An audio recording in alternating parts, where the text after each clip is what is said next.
Di dalam leadership, mustahil tidak ada pengorbanan. Dalam kehidupan seorang pemimpin, dalam melayani kepentingan orang banyak dan panggilan Tuhan, saya harus mengorbankan banyak waktu dengan keluarga.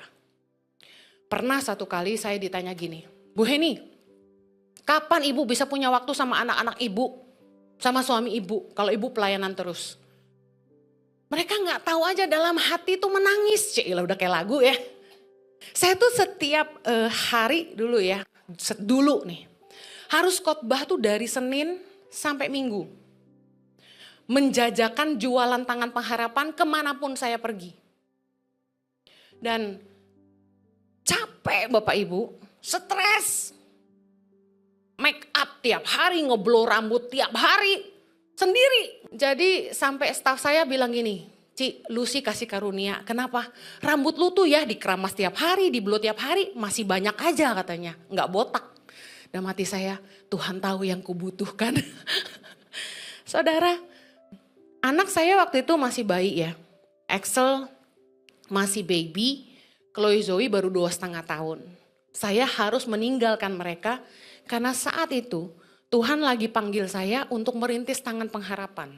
Saya hamil besar Axel, itu saya ke pedalaman Bapak Ibu. Dari waktu itu saya masih merintis pelayanan di Jakarta, itu anak jalanan. Ada 8 titik, 1028 anak jalanan yang kami bantu. Kami kasih bimbel, kasih makan. Dengan perut sebesar ini, saya tuh masih naik tangga besi kecil buat lihat anak-anak belajar di atas, makan tuh di bawah. Saya masih kerel kereta api, masih gitu-gitu. Nah pas Axel lahir, baru saya mulai ke pedalaman. Jadi saya buang ASI di daratan Indonesia di mana-mana Bapak Ibu. Berat. Jangan pikir saya mau. Berat sekali. Panggilan Tuhan membuat kita tuh bisa menempatkan kehendak Allah di atas segalanya. Padahal kalau Anda tahu, Anda mungkin dalam hati mengkritik saya dan berkata, kamu ibu yang kejam.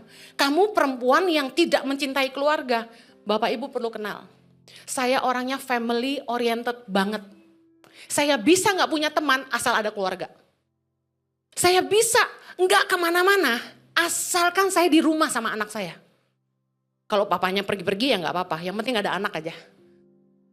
Saya family oriented dan sayang anak banget. Bayangin anak orang aja gue sayang, apalagi anak sendiri. Jadi waktu saya harus taat dengan panggilan Tuhan, saya doa, saya bilang gini, Tuhan siapa yang saya harus tolong? Tuhan bilang gini, help the one who need the most. Tuhan langsung ingetin saya anak-anak di Halmahera. Tuhan langsung ingetin saya anak-anak di Papua. Aduh, sebelum saya berangkat malamnya, saya pelukin anak-anak saya satu-satu, saya ciumin, saya nangis Bapak Ibu. Mama mana yang gak nangis ninggalin anak, saya gak tahu deh. Waktu buang ASI tuh Bapak Ibu, saya nangis. Saya ingat saya punya bayi di rumah yang butuh ASI saya dan saya buang itu cuma-cuma. Aduh sia-sia. Saya sedih banget. Saya khotbah pertama untuk kehidupan kami pribadi karena kami hidup dari Injil. Yang kedua untuk ngidupin tangan pengharapan. Saya harus berkorban untuk kepentingan orang banyak. Untuk anak-anak tangan pengharapan. Nah, di dalam leadership mustahil tidak ada pengorbanan.